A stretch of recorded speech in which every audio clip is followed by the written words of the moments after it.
I want to understand as the chamber, because chamber then you represent your members. Yes. One of the things that I expect that you'll be doing is lobbying, right? So do you lobby government to government, chamber to government, or is it just business to business, business to consumer? Do you lobby governments and governments within all those countries to look at policies and all that would then make it easier to trade regionally, with a specific focus to cross-regional trade within your areas of focus? Yes, a very good question once again, because Chamber's mandate has to do with advocacy as well. It's a great part of what we are supposed to do. So we do. I remember 2024 when the Air Asia was coming to Africa. They chose to come to Nairobi, and they lodged their first flight from our CEO Conclave event, 15th of December, at Theatre Kimviski, and then they went on the other side. Well, they didn't finish a year operating this. We tried. I personally went to their HQ in Kuala Lumpur, tried to engage with them and all that. Of course, there were many things that was happening, but we were involved. That's one of the things that I want to shout from here. And we do. In fact, we do that. But remember, from the chamber perspective, you are looking for solutions. You come in as technocrats. All right. Fellow devs, bad prompts lead to AI slop. You're prompting Cursor over 100 times a day, but typing deep.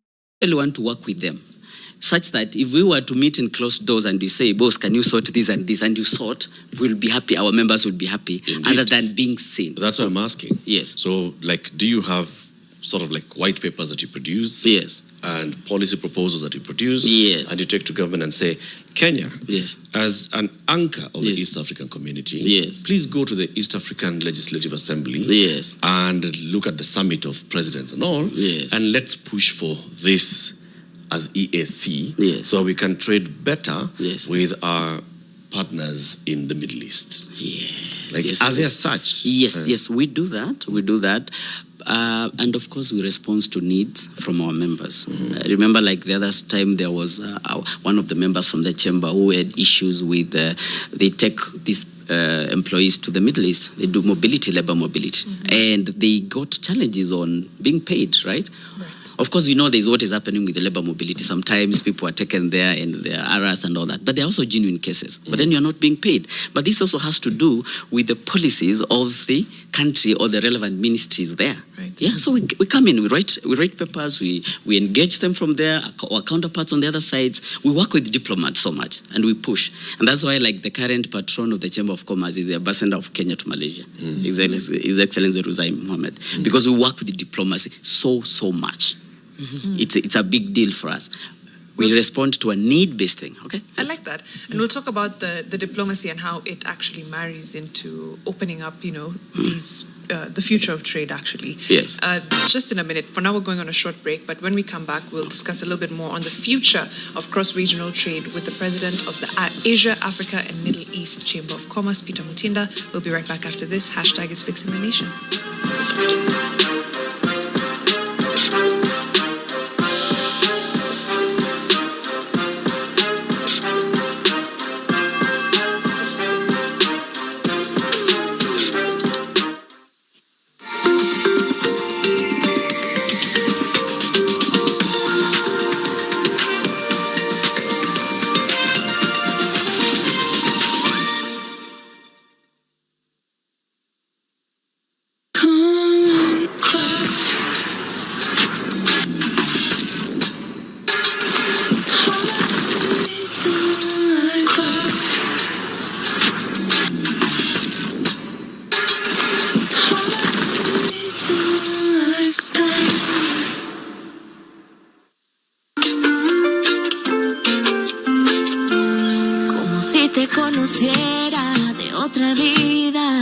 Be part of our many satisfied customers by visiting us to enjoy great discounts. Boma Mabati Factory, Mabati Po. Inde, KCB, for people, for better.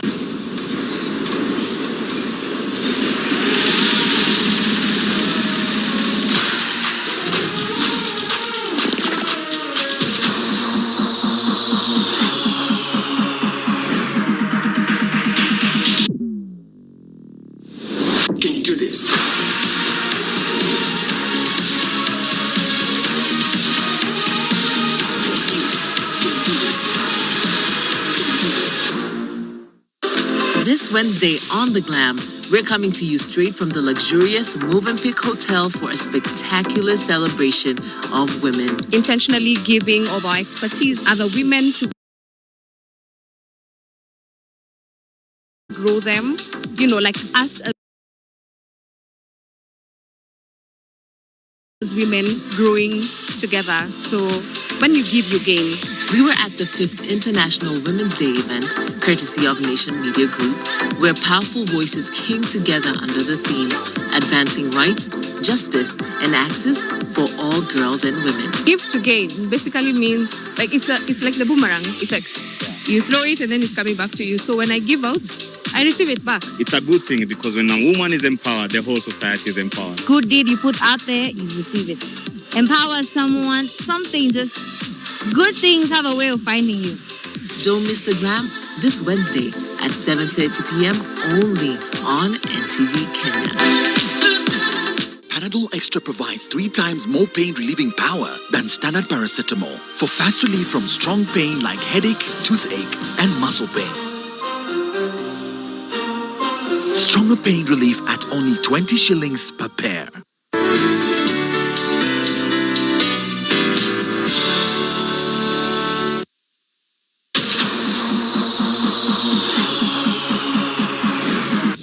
Can you do this?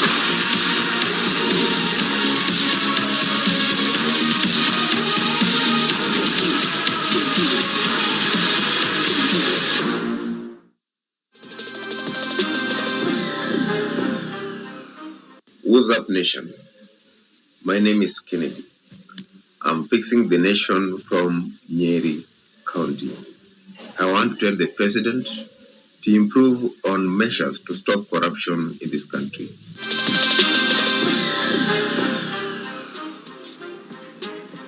All right. Very straightforward right there. That is a simple, to the point What's Up Nation video from Kennedy. Asante sana all the way from Nyeri. We appreciate What's Up Nation videos. We love to see where you are, how you're fixing the nation, what you think is working, what you think isn't working. Of course, our WhatsApp number remains 0769 590 762. That's 0769 590 762. Tell us where you are, what you're doing to fix the nation, what's working, what's not working, nini nakubamba, nini nakubo, and send that video to us. We could play it in the next hour, ama kesho. Easy as that. Involve us. You like to say involve us, yes, please. Just involve us. Before we turn to the conversation, Rahim Tula Omar is saying, who are Kenya's major partners in Asia? And I don't know whether it echoes closely to what Mariam had asked and also what you were just asking Eric during the break, which is talking, deeply about the specific partnerships that Kenya has. Yeah, I think you can respond to that. Like in this area that you represent, Asia, Africa, Middle East, who are Kenya's main partners? Whom do we export to mostly, and from whom do we import mostly? I like that. Yeah, so Kenya, like most African countries, is a net importer, Mariam. The balance of trade is skewed against us. So definitely we bought more. Most of our medical equipment come from Asia. Right. Countries like Malaysia, Korea, India, we get our products from those places. Much of our exports is purely agriculture based. Agriculture. And that is where one of the problems is, if you allow me, Latif. One of the challenges is we export without value addition. Yeah. Right? So, and this goes to all the other countries. Even the oil thing, if we were to get there. African countries, they export what? Crude oil. Yeah. Right? And they will buy like everybody else. Yeah. So Kenya can do better. Of course, our coffee is all over the world. It's respected. I remember one time I was in Incheon in South Korea, and I saw a place written Kenyan coffee, actually Kiambu Kenyan coffee, and you see, you feel nice, yeah? It's respected, it's good from many, no angles. But of course, the challenge comes in value addition, right? We export to the Middle East. They don't have arable land, of course, so they depend. We bought food, and so we export to those countries as well, right? A bit is happening in our African countries, if it is surrounding here. Also, some coffee. These days, avocado is doing a good job for us. Many markets out there, whether it's, of course, more of the avocado than value addition than avocado oil. It's also going to Asia, most of the Asian countries. I know Malaysia. The chamber has been involved in opening that market. Avocado to Malaysia, and flowers, carnations, roses, to Malaysia as well. We've been involved in those. So, most of our export has to do with agricultural products. Okay. Yes. Now, when you come to making those agreements, I remember when you are signing in the agreement, the economic partnership agreement, say with the EU, is Kenya with the bloc that is the EU. When the UK pulled out of the EU, we had to sign another one now with the UK specifically. And then back home, we are busy working so hard and so slowly at consolidating ourselves as an East African community bloc or as a commercial bloc and creating the African Free Continental Trade Area as a bloc. And there are some who say that Kenya should not be entering into individual partnership agreements with any of these countries, the USA, with the EU, with the countries in the Middle East. We should do so as a bloc. What do you think? Should Kenya say that we shall enter into an economic partnership agreement with the EU as EAC, not as Kenya individually? Right. A very good question. And I'll respond with a pinch of salt on that. I wouldn't say yes, I wouldn't say no. And I'm going to tell you why. Okay. I was in Abu Dhabi. We were in Abu Dhabi. AAMECC worked with Reuters, the source. You know these guys? Reuters, the source. So there was an economic forum in Abu Dhabi.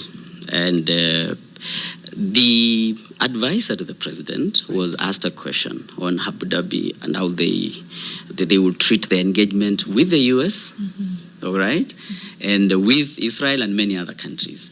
And he said, we moved from geopolitical, stance, and now we are in economic sovereignty.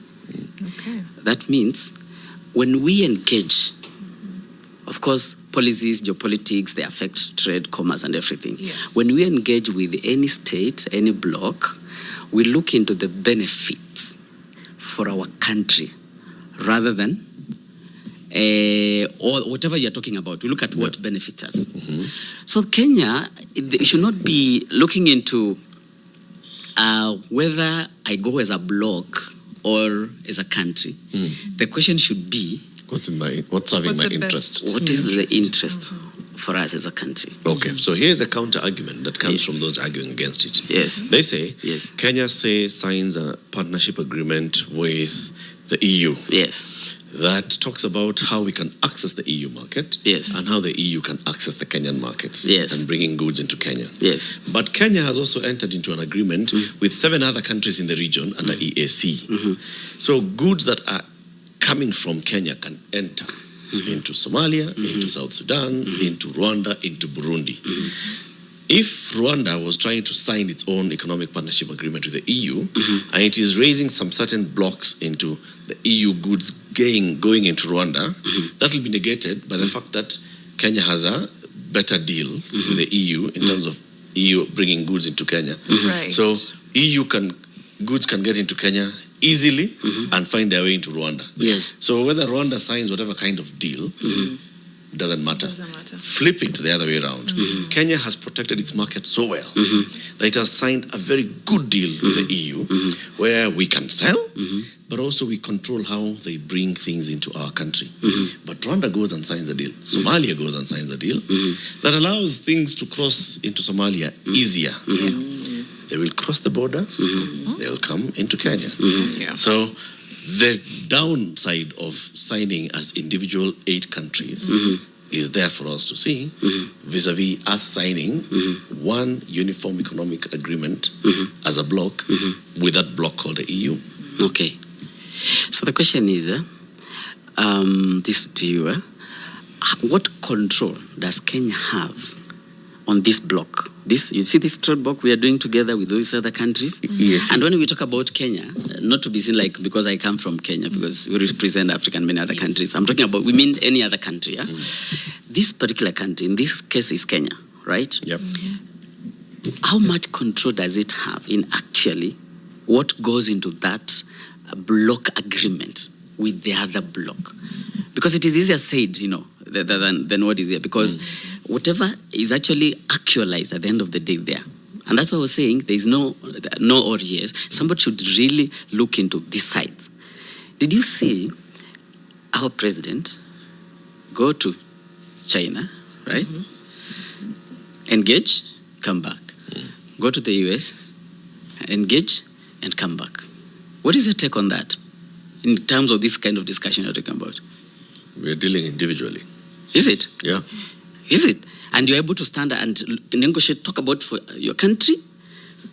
I engage you as a sovereign entity, and I also engage you, right? Yeah. Yeah. But of course, the technocrats have to really work, 24/7 in terms of looking at what happens, what will benefit us, who has agreed with who. The agility here is a key thing. Yeah. So when you see, like now, I know we are coming there. When you see something has happened with the Strait of Hormuz, this cannot happen. You look, what are the effects? So where can I go? If you look, there's a Rwanda. Rwanda has gone and done some agreement with the UK, for example. What does it mean? So how can I adjust to fit in? I think the game has to be that way. Things are very dynamic. Yeah. Very, very, very, very dynamic.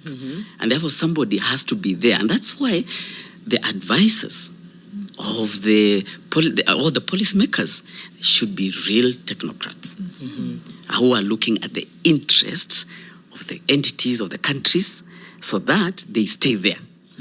They can also be able to assess the geopolitics side of it because these things affect this other side. Yes. The diplomacy part now, which is, the fact that we have good relationships here and there, some better than others, but are we leveraging enough on diplomatic relations to make sure that indeed, from a cross-regional perspective, we're trading well? I often see our diplomatic, what should I call them, moves as being catered to, especially the West, right? So, for example, you see engagements with ambassadors of the US, the UK, Europe, some parts of Asia, but you rarely see engagements with, who is the ambassador of Kenya to Malawi? I mean, Malawi to Kenya, and vice versa. How are we tapping into those? Who is Bangladesh's ambassador to Kenya? And how do we tap into those relationships for trade? Very good question, Mariam. You see, I don't know whether it is coming from the colonial times, what was fed in our minds.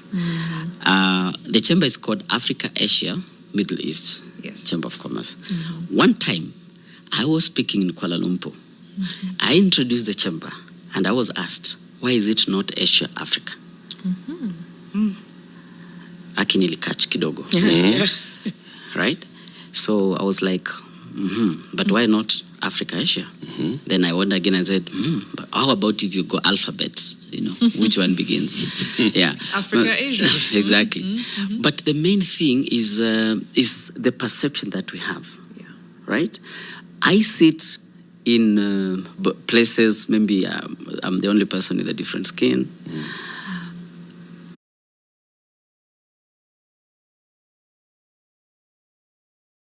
Restream, one live stream, 30+ destinations. If you want to multi-stream, go to Restream. When I realized everybody is, because one time I was doing some exam, and we were with guys from Europe, Malaysia, it was South Korea actually, but guys from USA and all that. Just because my grades were better. The problem first is, please allow me to say this. Just because my grades were better, and most of the time in high school, I've never been like the last. I've always, right? My smile was almost here. Just because I've seen a Mzungu here, and my grades are better. Then I was like, wait, what is the issue really with me? then I realized in our belief systems, as we grew up as Africans, all that, Right. but there's a Mzungu thing. That's why entities talking about commerce, now the Chamber of Commerce, business are forced to have a Mzungu behind so that you can show it's legit, right? Most of the time, when a Mzungu enters the room, we Africans, tutasimama haraka than any other person. You, I don't know that you get it. Yep. So these are things which have been built over time, right? And these are things which we need to confront because they are not true. And before we point a finger on them, we need to point our finger on ourselves. Before you take me from there, these things affect negotiation. If you get into a negotiation room and you already believe you're inferior, what happens? You have no leverage. You have no leverage. And that is actually what has been happening. Yeah. So most of the time, the ambassadors of which country to which country, of course, they will face the same things that we face, right? Yeah, they will face, but it is doable if you prove otherwise. You know, if you prove otherwise. I am a PhD student in one of the countries out there, and I learned the other day I'm their best PhD student. But I'm the only person with this kind of a skin. And before, when we started, to be honest, I was also feeling like, wow, you know, how things gonna go. Yeah. You know? So what I'm trying to say is, it is us to confront those things we have believed. The films we have seen, the things we have learned from media, they affect negotiation. It's so wild that we often don't think of those internalized norms as a hindrance to progress. And they really are across the board. Yes.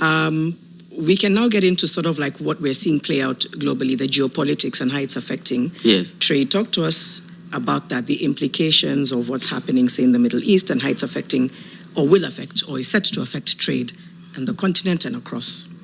Okay, thank you, Janet. Of course, it starts with what comes from the Middle East, and much of it has to do with the oil, right? The oil dollar, right? So, of course, cost for fuel has gone up, right? That talks about energy. Not about fuel now, it's about energy. So, your air ticket, your normal transport, the manufacturing energy, because it means even the alternative sources of energy demand will go high, and what happens? Then prices go high. When prices go high, then you can talk about inflation. Yes. Right? You can talk about inflation and all that. And so already as we speak, of course, this thing has already happened. True. We have had cancellation. Like for us, I said again, we have an event, CEO Conclave, coming up in 1 week's time. We had many participants from the Middle East. You know, most of them have a challenge traveling because the airlines have cancelled the trips and all that. Others are looking at the cost related to that because when you have to reroute, it's a longer route and maybe the costs are higher, right? So it's affecting, you know, and you know, most of the time markets are affected by even perceptions. Even before something goes bad, if there's a perception things are going to go bad, it affects. So there's already a perception, you know, prices are going to go high, and that triggers actually them going high. Yeah. You know, so it's something that because the world relies on that, and where we stand as Kenya, as Africa, other African nations, then this is the time because you see, crises are supposed to help economic growth. They're supposed to challenge countries and regions to look for a way forward. Yeah, when COVID came, there are industries, there are sectors, that leveraged on the challenge. And they have not remained the same. You know, things changed. So that is where we are, because in Africa, it's oil producing Nigeria, Angola, right? Uganda. Did you say that? Wow. Okay. Yeah. But of course, in a larger scale, those two, right? The ones who have begun. These guys are trying to leap, and we pray they do, right? But now, if they do that, and they have to export the whole crude oil, right? And something happens like what has happened now. You know, we are still caught up there because they're waiting for the refined one. Yeah. So what if the refining was happening here, right? In their negotiation, what if these countries in their negotiation, you can say capital What else can you say? Skills and all that. Yeah. What if you negotiated and say, come and do the refining in our country, right? Yeah. We'll open the market for you. Okay? Transfer skills, Yes. pay taxes, okay? Make revenue, take back the profits. What if in our that's what we're talking about negotiation, yeah? Or If take we- back some of the profits. Yes, take some. Okay, that's good. I'll take some, right? Yeah. Then what is happening now? You'd find like Africa itself, especially now we talk of Africa Free Continental Trade Area, and it's a good thing because they've removed trade barriers and all those things. Yeah. You'd be saying, okay, we don't all rely so much on what is coming. You can also have trucks. If Uganda has it, you can have trucks from there, bring it here, right? You can even do a pipeline. You can do one from Nigeria even to here, if that is where it is, and it will be cheaper than getting from where, right? From the Strait of Hormuz. wherever it's going. Exactly. I hear you. Yes. But I'm trying to think about, and this is now the future, Yes. how do we actually foolproof and protect ourselves against these shocks? Because they won't just be in the Middle East or in the West or in the US or South America. They might be closer to home. Yep. So even as we think about, Uganda, and then maybe there's a refinery in Uganda, and then we pipeline and we're good. Who knows? Yeah. I don't know. As we get more interconnected, the danger also just increases, right? The fact that you have to depend on someone else, and essentially you're at their mercy. So it's good to be a global village, but it comes with some drawbacks. How do we protect ourselves against that? Exactly. So it's a global village. It's a very, very, very good thing. Yeah. We are an intercontinental chamber, and we really advocate for that. But you know what? If you strengthen your base, if it is a country like this, and you're able to, you have the right infrastructure from which county to which county to which county, then now you can talk about, I can get that coffee and tea from Kericho and bring it here, and I can export. If you have your own infrastructure systems done well. If in Africa you have your own infrastructure, which of course means policies as well, done well, that means you can also be able to speak in the global space at your advantage, right? So going global does not mean you neglect regional, It does not mean so. Yeah. It actually means you strengthen your regional so that when you go global, right, you can also negotiate at the table. Practically, Yes. how do you do that? So let's say today, Yes. Peter Mutinda is made the cabinet secretary for trade investment. Yes. What would you do? So we are where we are right now. The Strait of Hormuz has issues. We have had issues in Ukraine for a long time, and there's likely to be another conflict coming up soon. Yes. What would you do? What would your focus be so that you shield us from such shocks?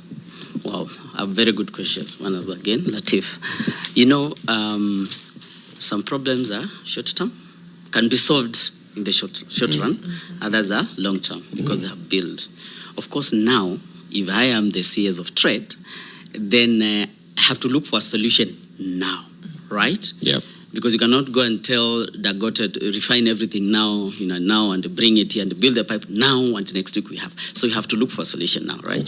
Of course, now that means you start looking at your reserves. You start looking at is it possible to cushion the buyers and all that within the budget that you have. You have to look for a solution now, a short-term solution, and you have to call it so, right? You have to call it so. You have to start. Also, you have to start responding, looking at how are things going on there, and what are the alternative routes as well, right? Right now, I hear, is it China? They have negotiations, so their ships can go through, right? But that does not affect the prices, right? Even if they go through, the prices are high. So this is something that you have to deal with now. But on long term, because one person or one country or one cabinet minister can change things by voicing. Most of the time, these things have looked so big like they're undoable. They're very doable. So this advocacy, when people meet at their COMESA, we were discussing that during the break, when they meet where? In these blocks, these are the things that they need to bring on the table. Right. For example. So what would Waziri Mutinda take to the table? I just want to hear. Like a roadmap, because you've been on this, You're president of the regional chamber, and you said that you actually usually do come up with policy proposals. Yes. Now, implement. You're the Waziri. So, cushion us, not for the now, but to make sure that we actually get this cross-regional trade moving better than it is. Well, talking about the future now, again, very good. So I would look into the intra-Africa. And intra-Africa, when I mean intra-Africa, I will look at what am I handling. So in this case, we are talking about fuel, right? We are talking about oil. So you look at the countries that are involved in this. What will I do? I would engage, of course, you have to work with you have to influence your president, you have to influence the regional blocs and all that. But these cabinet secretaries and all that, they represent the countries in their countries and their regions in those regions. So these are the things we bring on the table, right? So we would be discussing, say, like, you see what happened in this case? So we'd ask, can we, because if Africa came together, for example, I would ask you, probably Nigeria or Angola or even Uganda, you said, one of the challenges they have is capital, is it? Are you sure if these African countries came together, they cannot put in, African countries I'm talking about, and invest in that? We cannot invest. Is it? Yeah. We I hear a lot of money being found. I don't know, pension funds can now be put where? Have you had, those kind of engagement? There's a lot of money. If we came together, that's one of the things that I would really push on the table. We invest into one another within ourselves. There are a lot of, and we allow this investment, we allow governments and we bring in the private sector to do that. A lot of money from African countries, Kenya not excluded, is out there. Yeah. Have we known we can also invest here and we help one another? Somebody needs to shout about this.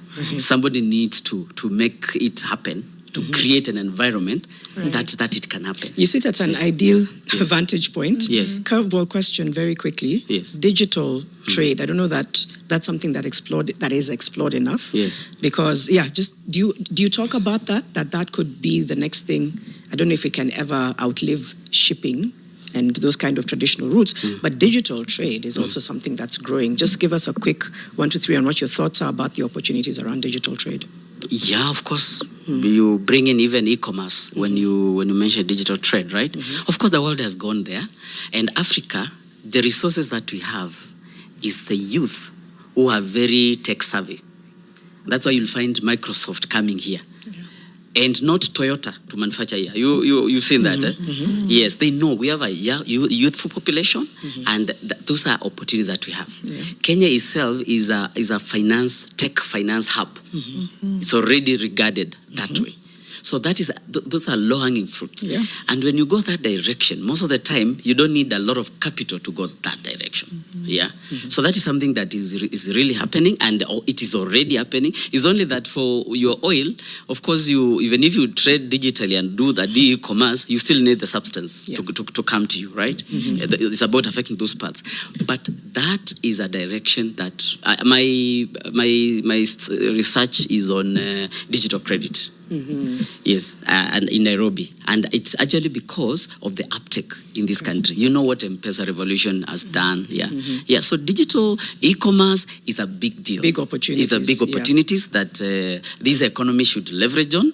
And we also need to be able to negotiate about it. Okay. Mariam, you have feedback? Yes. Yeah, it was just one question, actually. Yes. From a fixer, wanted to know if you can explain why, for example, Uganda would choose to use a longer oil pipeline through Tanzania and not the shorter one through Kenya. Okay. Of course, we are all smiling when you hear that. That shows you that geopolitics influence policy, and they influence decisions. So, of course, by the time Uganda goes that direction, there must be a diplomacy engagement that was going on.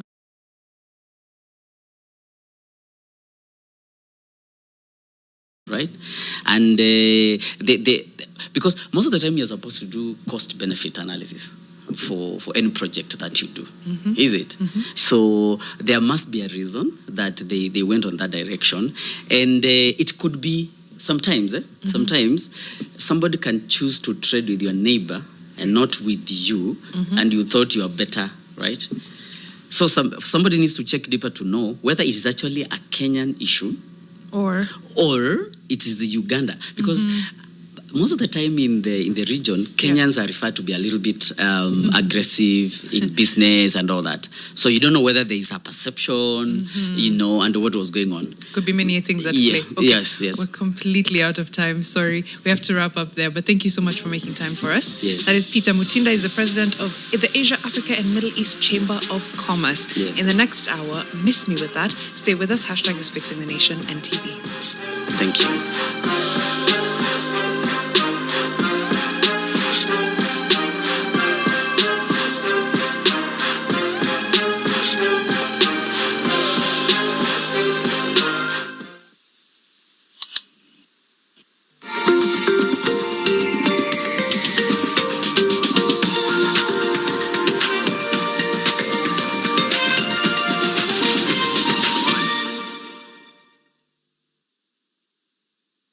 Grounded in Family Bank's over 40-year legacy of financial inclusion and wealth creation, the Family Group Foundation exists to catalyze partnerships that transform families, strengthen communities, and safeguard the future.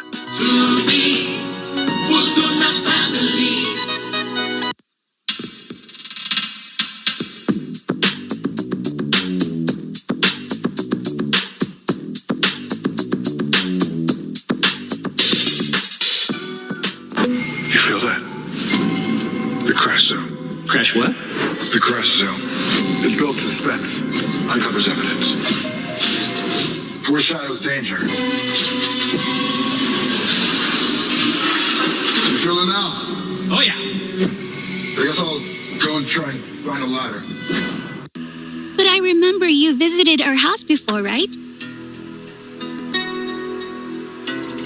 There's this guy, Ferit. He's always hanging around with them. I'm 100% sure he's after the gold. So are we gonna sit and wait for him, Sama? You listen to me. Better act quickly. Listen to me carefully. You will not only stay away from my son, but also from Ali. I will not see you go near her again. The Other Wife. Only on NTV. How do you keep your toilets clean? I use normal detergent and bleach for washing. The detergent and bleach cleanless can leave behind yellowness, rust, and germs. Harpic's 10 times better cleaning compared to regular detergents and bleach, and kills 99.9% illness-causing germs in your toilet. To clean your toilet properly, you need Harpic 10X. Our bodies get serums and washes, but underarms only get deodorant. That's why our new breakthrough formula has pure hyaluron and vitamin C to deeply care for your underarms for soft and even skin tone in 2 weeks. With 72-hour sweat and odor protection, try the new Nivea Derma Control range because your underarms deserve more. Nivea is for skin. Through its youth economic empowerment pillar, the Family Group Foundation invests in market-driven vocational training, technical skills development, innovation, and entrepreneurship aligned to real labor market needs. The mentors we had for the bootcamp were like phenomenal people from Hollywood. We had people from the UK, we had people from South Africa, New Zealand. And these are like seasoned animators with like a niche already cut out for them in Hollywood. So I got to learn a lot about how the industry works, not just in Kenya, but also in Hollywood. And then we got to learn of their different storytelling and perspectives. Mtu akitaka kutoka kwa chama aondoke mwenyewe. Vitisho vya peni mbili vitanifanya mimi nini? The problem in ODM is President Ruto. Na ile plan niko nayo ya kutoa Kenya third world nipeleke first world ikuwe kama Singapore. Huyo ni mtu anaota ndoto ya vijana. Tuko tayari. Wasituletee. A line has been drawn. I am the SG of ODM. No one who can kick us out of the party. Nataka tuwawekee kibao hapo, men at work. Don't disturb. Mduara kila Alhamisi saa 1 jioni. Nani alikupa jina wa Mudhende? Na Frederick Mwitiriri na Lofty Matambo.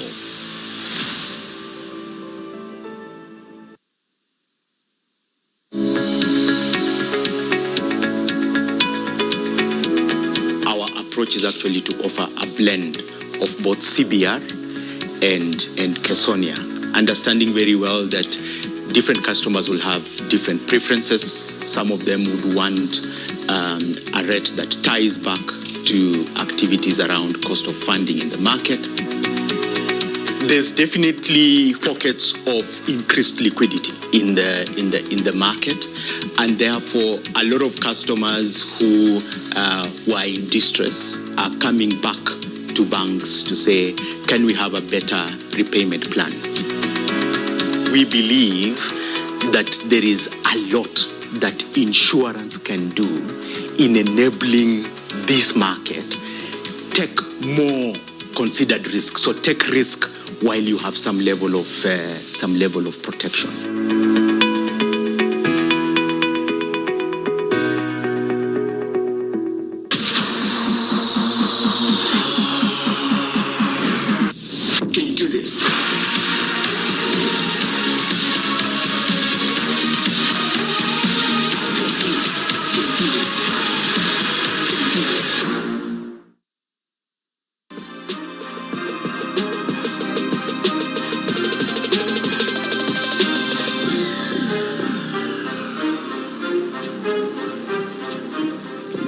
Welcome to the final hour of Fixing the Nation. We are live on NTV, on Nation FM, on YouTube, Facebook, Instagram, anywhere with a broadcast or internet signal. Let's get into our news fix for the hour now.